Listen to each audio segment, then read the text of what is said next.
In a shameless bit of self-promotion, I have decided to make this video compiling what I see as my top 5 martial arts breakdowns. I'm not going to waste time with any sort of protracted intro, so let's just dive in, shall we?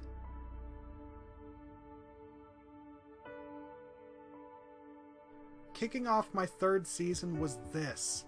I put this together shortly after I completed work on the Blunt Instruments, Warb Null vs Savage Opress. I made it in response to various people commenting on Warb Null's capabilities in the video, both positive and negative. While Ready 4 is his own worst critic when it comes to voiceovers, I thought he did a great job with my script, his only failing being that he's not as good at mocking sarcasm as I am, which is why the "and no, that isn't foreshadowing at all" line didn't quite work. The only issue I have with this video is that the audio balance could have been better, as I failed to account for how much softer Reddy's voice is than mine. I corrected that for this video. Matt Chapman once said that one doesn't need to be the most battle-hardened in order to be the most viable in a contest. In my view, the best example of this principle was Darth Bane, who stood tall as one of the greatest duelists of his era, despite his limited practical experience. The number of serious lightsaber fights he was involved in are countable with the fingers on one hand, yet he maintained a highly advanced skill set through constant and intensive training and study. Seen in this light, Warb Null is not to be underestimated. His entry in the Tales of the Jedi Companion labelled him as a Sith warrior, and the comics made note of his martial prowess, indicating that he was a very high-level combat specialist. Based on the statistics presented on his character sheet for the Star Wars miniatures game, he was a battlefield tank who focused on crowd control, heavily favouring the use of wide, sweeping power blows that allowed him to lash out at multiple assailants, an emphasis that strongly suggested that he was a specialist in Shi-Cho lightsaber combat. The first lightsaber form developed, Shi-Cho was the tutorial style of the Jedi Order, emphasising simplistic blade work and disciplines, though when elevated to its highest levels it became a wild and randomised fighting style. While such a chaotic and emotionally charged form would be quite appropriate for a Darksider, all indications are that Null did not fight in this manner, opting for a much more controlled and deliberate approach. Similarly to Darth Vader, it seems to me that Null's personal style was intended to both take advantage of and compensate for the properties of his armour. He would use the weight of his suit to root himself to the ground, becoming an immovable object when operating defensively, and an inexorable tank on the offensive, shrugging off hits and constantly moving forward. However, the resulting lack of agility became a serious weakness, and as mentioned previously, was a major contributing factor to his defeat at the hands of Ulic Qel-Droma. Due to his focus on crowd control, I don't think that this is normally a big deal for him, as his adversaries would get in each other's way as they tried to swarm him, though it did suggest a weakness against lone enemies. But this would all be relative, as Null wouldn't have made for a very effective warrior if all he could do was butcher large groups of opponents only to be cut down by the lone survivor. It must also be remembered that Ulic Qel-Droma was an extremely high caliber swordsman, commonly regarded as one of the best in his era. Plus, he was drawing on his rage to boost his combat performance. And no, that isn't foreshadowing at all. I think it is safe to say that Null is at a disadvantage against agile speed fencers, whose typical MO is to dance circles around slower adversaries. But against more conservative fighters, who similarly relied on their strength and endurance to power through, it was a much more balanced contest. As a heavily armoured melee tank, Warb Null essentially embodied the Sith warrior archetype, but there was a lot more to him than that, and certain elements of his style marked him as a very unorthodox fighter. This is made clear by the nature of his weapon. On the surface, a simple long-handled lightsaber with a lengthened green blade, providing greater leverage and reach. But as already mentioned, it was actually an ingeniously constructed double-bladed lightsaber with a carefully concealed secondary emitter. The Dracata style was one built on deception, designed to take advantage of one of the most unique features of the lightsaber, the retractable blade. As demonstrated by Malleus, the purpose behind this specialised weapon was to allow the wielder to switch back and forth between two blades in the midst of combat, catching opponents off guard. Whether or not Warb Null actually studied Dracata, he clearly had a firm grasp of its principle. Despite all appearances to the contrary, Null was far more than some tactless Cregor Clegane who just relied on brute strength and heavy armour to power through his opposition. He was a cunning warrior who approached combat in a very deliberate and thoughtful manner, planning his next action and moving forwards, slowly but relentlessly. He had his limitations to be sure, and was not invincible, but he knew how to work within his limits, and had contingencies in place to deal with the unexpected. Ulic Qel-Droma, Kay Qel-Droma, Os Willem. 3 of the most talented up-and-coming knights in the Jedi Order, and Warb Null took on all 3 without breaking a sweat. A force to be reckoned with, and not to be underestimated.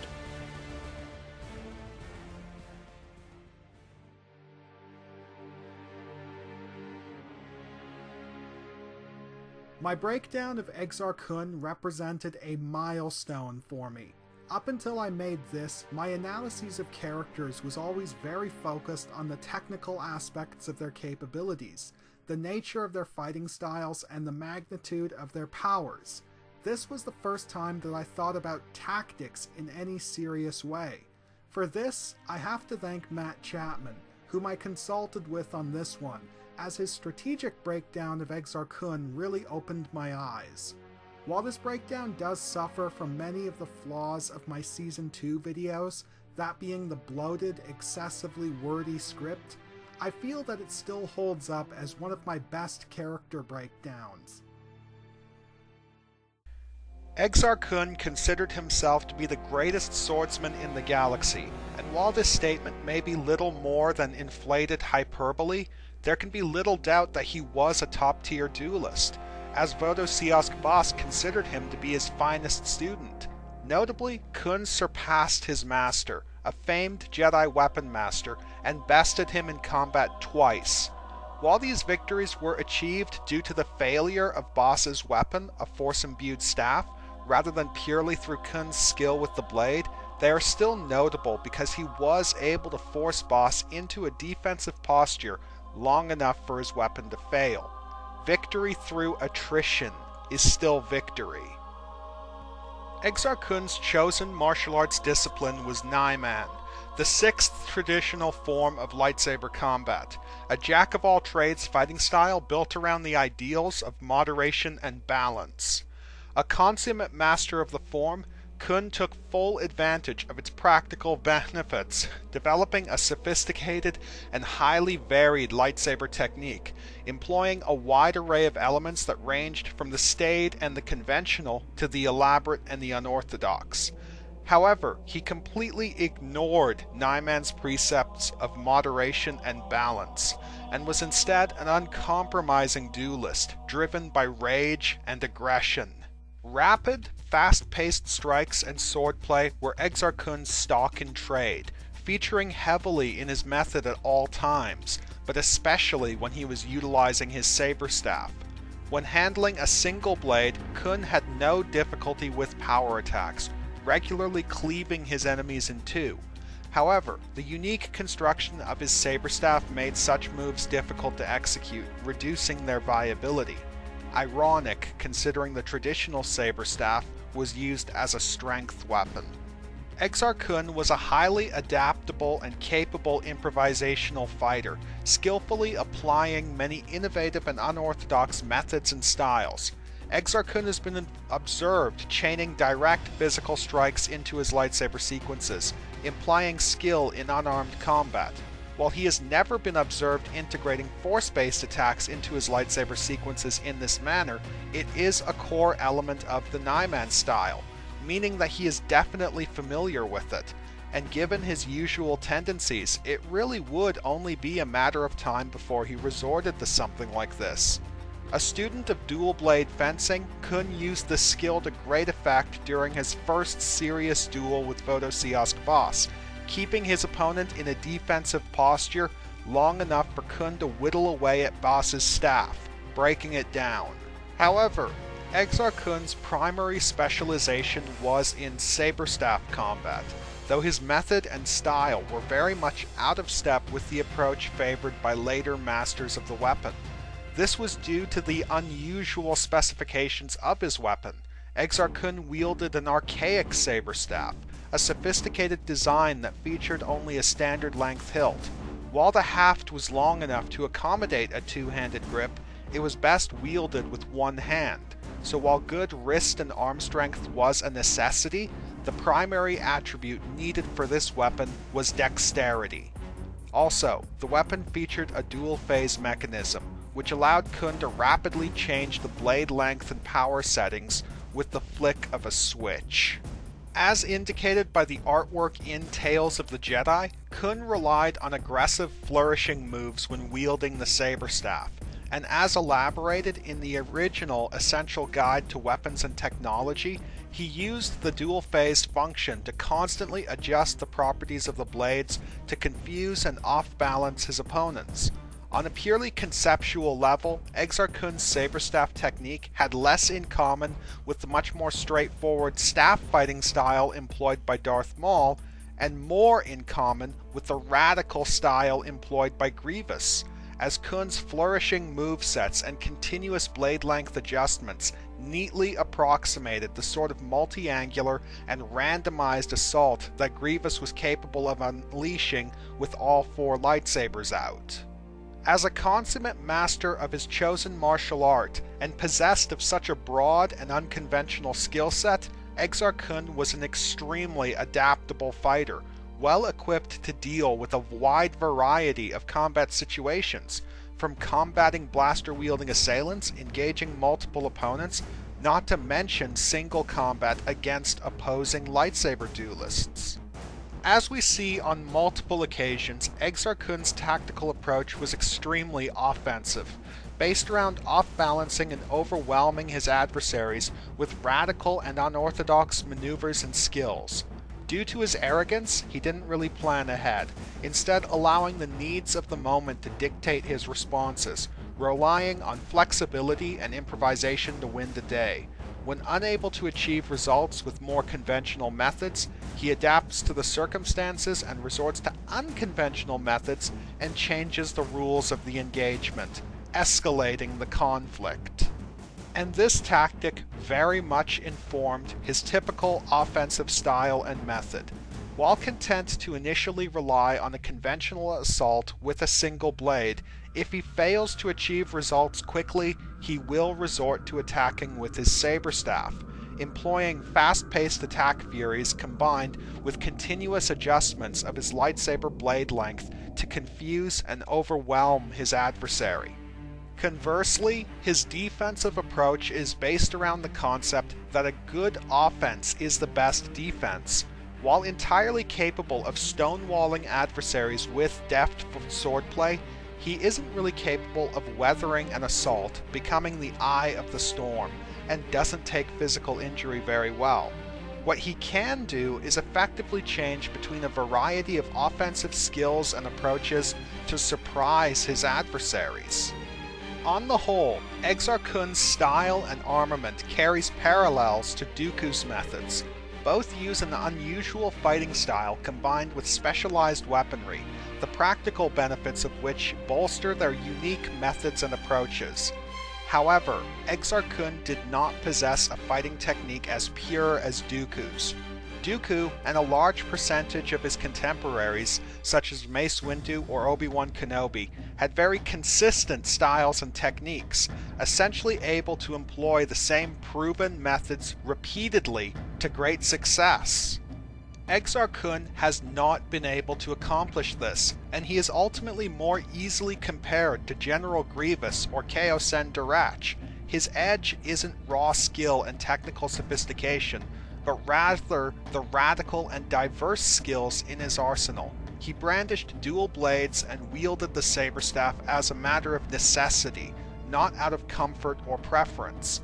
If he can't win using one tactic, he switches over to something else, changing the rules and escalating the conflict. He isn't a true master of any one trick, but he knows a lot of them. The Swiss Army knife of lightsaber duelists. If you will permit me some comparisons to alternative media, Exar Kun is most easily comparable to the characters of Memnon in The Scorpion King and Kalar Zim in the 2011 remake of Conan the Barbarian. Both are perfectly willing to rely on conventional techniques, but when pressured, they fall back on the unorthodox, using specialized armament and unconventional skills to their advantage. They are not masters because they have advanced their techniques to the highest possible level, but because they ruthlessly employ such radical skills to get their way, changing the rules of the engagement and controlling the fight. And they are ultimately motivated by a willingness to do anything to win, perfectly demonstrating the skills and approach of Exar Kun. Different weaponry, different stances, different angles that the opponent has not been taught to expect. Dirty fighting, but highly effective.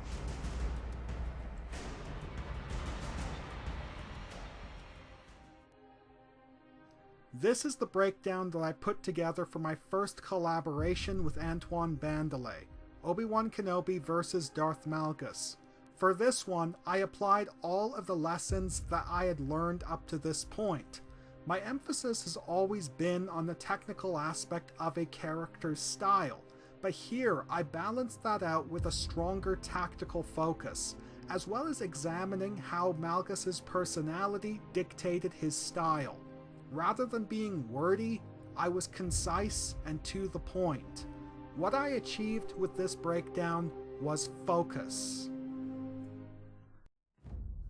Darth Malgus wielded a heavy-duty lightsaber that followed the utilitarian design aesthetic common to the Sith warriors of his day, fitted with a red-hued synthetic crystal as the focusing lens, and featuring a set of overlarge emitter guards with sharpened edges. Much like the technique with which it was employed, form took a backseat to function.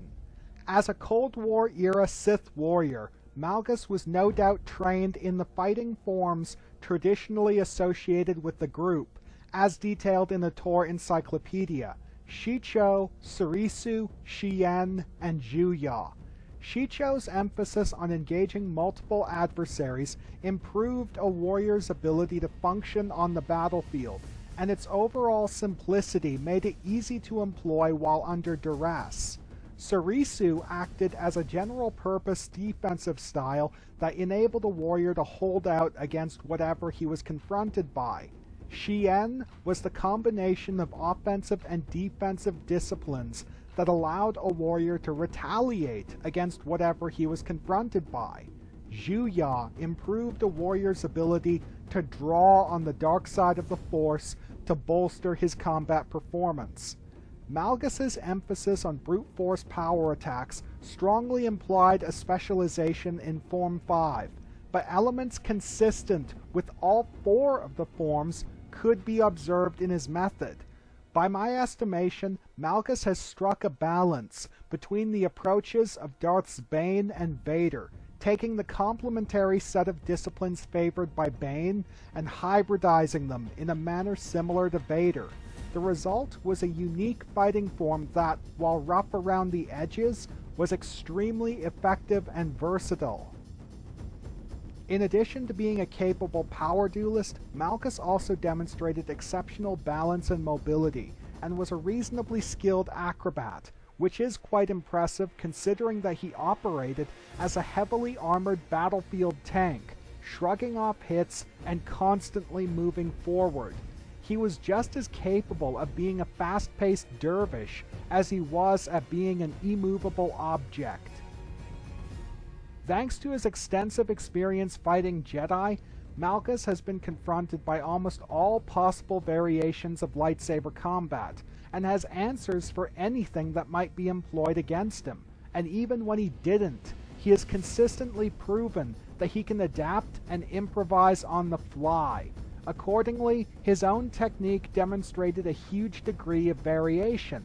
Tight and controlled defensive sequences, wildly aggressive offensive barrages, committed precision strikes, dual-blade fencing, and the clever integration of telekinetic and physical attacks. However, while his lightsaber defense was exceptional, Malgus's defense against physical strikes was relatively weak, a huge technical deficiency, but not a major practical concern for him, as his heavy armor and robust physique allowed him to simply tank the damage. Malgus's tactics were those of a duelist, focused entirely on assessing the opponent on a technical level and tailoring his own technique to counter. He was an expert at anticipating the responses of his opponents and using this knowledge to either preempt or manipulate them, such as when he baited Venzalo by feigning weakness to lure him in close before impaling him. However, his focus on his opponent was so complete that it often led to tunnel vision, leading him to disregard his surroundings, and he has consistently failed to either use his environment to his advantage or to prevent his opponents from doing the same against him. But despite these tactical failings, Malgus has proven that he can persevere under fire and bounce back, enduring and powering through, whether to victory or simply survival. I do believe that Form 5 lightsaber combat is the basis of Malgus's personalized technique, but I don't believe that he truly mastered it, instead taking only the basic elements and crafting them into something better suited to his own needs, creating a unique fighting method that has been used to great success against the storied masters of both the Jedi and Sith orders. He'd be a terrible classroom instructor, but Darth Malgus is one of the great sword masters of his era.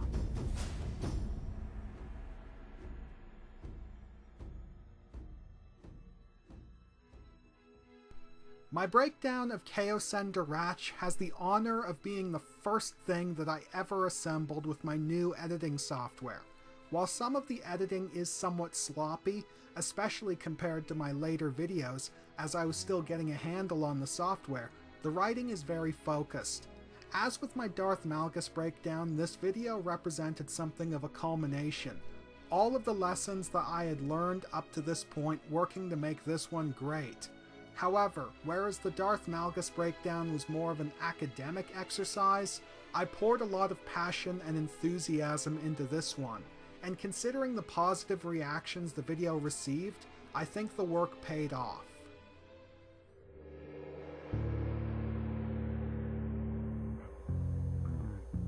In my first video with Darach, I stated my belief that he was an Ataru specialist with some training in Nyman, but I now realize that my initial assessment was a drastic underestimation. As noted in the Jedi Path, the basic prerequisite for the title of Battle Master was mastery of all 7 lightsaber forms, which tells you just how advanced Darach's skills truly are. It is my personal belief that he is primarily a specialist in Nyman, using it as the backbone for a personalized style that fully incorporated elements of all 7 forms. By the time of the Clone Wars, Nyman was the standard in Jedi training. While the fact that it wasn't included in the Old Republic MMO does suggest that its study and practice during this era was exceedingly rare, it was mastered and taught by notables such as the Jedi lore master Nost Dural. Developed in answer to the domineering philosophies of Form 5 lightsaber combat by more conservatively minded Jedi, Nyman answered this extreme with a focus on moderation and balance. A hybridization of all of the previous lightsaber forms in addition to various other combat disciplines, Form 6 was a well-rounded jack-of-all-trades fighting style that was easily learned, though difficult to master. In my view, the purpose of Nyman was not to provide its students with a single proven method that they could rely on in all situations, but to provide them with a multitude of options. A Nyman practitioner's greatest asset becomes his ability to negate his adversary's strengths while simultaneously striking out at his weaknesses, adjusting his technique and changing his approach to suit both the needs of the moment and the opponent. Rather than rely on a single proven method in all situations, he balances his options, taking control of a fight by changing the rules and improvising. And this is exactly how Kender Rath operates. Darach's personal style was very dynamic, based around acrobatic evasions and energetic, though direct, blade work. Power attacks were not part of his typical MO, and he displayed clear difficulty meeting them head-on, though he had no trouble deflecting them. As previously mentioned, one of the defining aspects of Darach's method was the integration of telekinetic strikes into his lightsaber sequences, a core element of Form 6. His fluidity and creativity with this skill was especially notable, as he has employed everything from force pushes to telekinetic surges for both offensive and tactical purposes, staggering and hurting his enemies. In one instance, he saved Satele Shan's life by using a lightsaber throw to deflect Malgus's killing strike. Also in keeping with Form 6, Darach demonstrated a high level of skill in dual blade fencing. He was also an expert with the saber staff, instructing Satele Shan in the use of the weapon and notably wielding it alongside his own lightsaber in live combat. Darach's skills in dual blade fencing and saber staff combat wouldn't do him much good in an arena where he only has access to his own lightsaber, but the way in which he employed them does provide a good demonstration of his typical conduct in a lightsaber duel, and as a battle master, he would have far more tricks up his sleeve. Essentially, Keo-Sen Darach takes the skill set of Exar Kun and applies it with the tactical sensibilities of Obi-Wan Kenobi. Instead of using his skills for aggressive shock and awe strategies, he wielded them in moderation, employing the most appropriate technique to get the job done, and no more than that.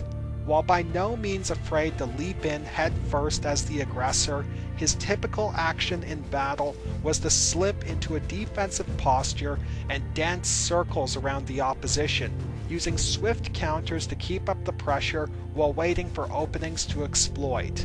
His first response was to rely on conventional techniques, but failing that, he would change tact and attack from unexpected vectors. The best example of this was when he ignited the secondary blade of Satele Shan's saber staff into Vindicant's gut, or when he redirected Vindicant's blast of lightning into Malgus with his lightsabers. In his emphasis on adaptability, Keo-Sen Darach practically embodied Nyman's core tenets of moderation and balance.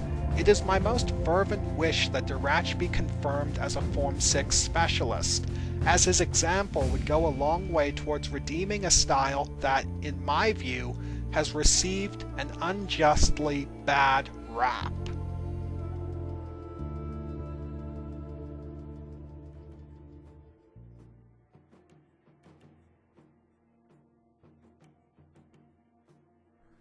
For some time, Matt Chapman and I were collaborating on Count Dooku vs. Mace Windu, but when he got his new job as a trucker, he was forced to abort, so I was left with a truly excellent breakdown of Mace Windu and nothing to do with it.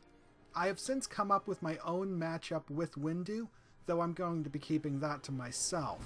For that video, I'll be using a version created with my new editing software. For this video, I'll be presenting the old version that I made with Windows Movie Maker, so as not to spoil the surprise. One of the most accomplished duelists of his era, and easily one of the greatest in the history of the Jedi Order, Mace Windu was the creator of the vaapad form. A master of multiple fighting forms who studied the unique styles employed by a wide variety of masters, Windu incorporated these diverse disciplines into the development of vaapad, the completed version of classical Form 7 lightsaber combat, the Zhuya style. Classical Form 7 was a highly aggressive lightsaber form, relying on bold direct movements and attacks, backed up by highly advanced force-assisted acrobatics. Despite the extreme physical demands of the style, Form 7's requirements in this area were only secondary to the mental stress involved in its study and practice. Practitioners had to allow themselves to be swept up in the fury of the Force and the thrill of battle, and fight under the guidance of controlled passions. Vaapad both refined and elevated this concept. Rather than being motivated by their own emotions, a Jedi would bolster himself by essentially feeding on the power of darkness as manifested by the opponent. Windu referred to this system as the superconducting loop, as it in essence allowed a practitioner to feed off of the aggression of his opponent and redirect it back at him, reflecting the fury upon its source. It was this feature that enabled Windu to combat Palpatine on Coruscant, as his adversary's overwhelming power and aggression simply bolstered Windu's own capabilities, allowing him to essentially turn Palpatine's strength and power against him. Because the style cuts perilously close to the Sith-like intensity and mindset, Form 7 passes through the penumbra of the dark side, and more than once it has triggered a Jedi's fall. For this reason, the study and practice of Juya was limited to only a select few students, resulting in the incomplete state of the style that lasted for centuries. This strong control over the instruction of Form 7 was continued by Windu. No one was permitted to study vaapad without his direct approval. Thanks to the style's focus on bold, direct motion and force-assisted acrobatics, Windu was incredibly fast and agile, and was extremely mobile on the battlefield. Windu's style incorporated strength-based power blows and a purposefully erratic and randomized attack pattern, which he performed with blinding speed. He was able to land 6 blows against Kar Vastor on Harun Kal faster than the hulking brute could see. It should be noted that like all of the Koronai people, Kar was strong in the Force and more physically fit than Windu himself. Additionally, the Revenge of the Sith novelization depicts Windu and Palpatine as moving so fast as to appear to be fading in and out of existence from Anakin Skywalker's point of view. In addition to his mastery of more traditional lightsaber dueling, Windu was also an expert at dual-blade fencing and unarmed combat. He was highly effective against multiple opponents and groups, and had zero difficulty with blast deflection. While Windu preferred to rely on pure blade work in combat, he had little difficulty in chaining force-based attacks into his lightsaber sequences. Thanks to his developments on vaapad, he was also largely proof against such tactics, simply absorbing and redirecting the power. The best example of this was when he directed Palpatine's Force Lightning back at the Sith Lord. Traditional Form 7 generally sacrificed everything to bolster offense, and in keeping with this, Windu's attack was absolutely overwhelming, practically the inverse of Obi-Wan Kenobi's defensive Surisu technique. Just as Kenobi was capable of defending himself against up to 20 attacks per second, observers have described Mace Windu as appearing to wield dozens of blades simultaneously, attacking from all angles. However, this offensive focus did not reflect a weak defense typical of classical Juya stylists, and Windu was entirely capable of stonewalling adversaries with deft swordplay and evading them with elaborate acrobatics. Smart enough to realize when he was outclassed, Windu was highly skilled at employing his surroundings to his advantage to attack from unexpected angles, such as when he subdued Kar Vastor by telekinetically hurling a vibro shield at him, cutting off both of his hands.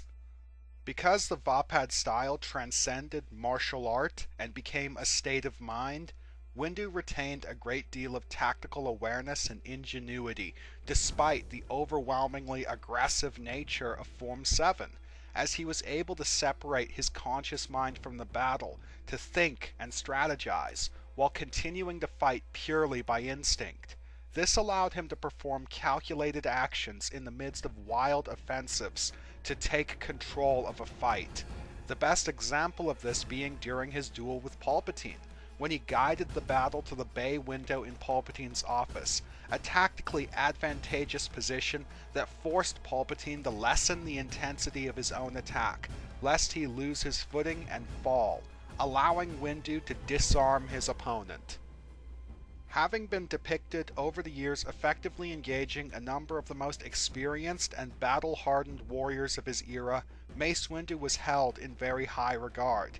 These skills allowed him to hold his own against, or even outright defeat, figures such as Asajj Ventress, Sora Bulk, General Grievous, Jango Fett, Quinlan Vos, Depa Billaba, Kar Vastor, Darth Sidious, and even Dooku himself in one instance. Ultimately, Mace Windu earned his reputation as one of the Jedi Order's greatest swordmasters by creating such a brutally effective fighting style while maintaining his own firm adherence to the light.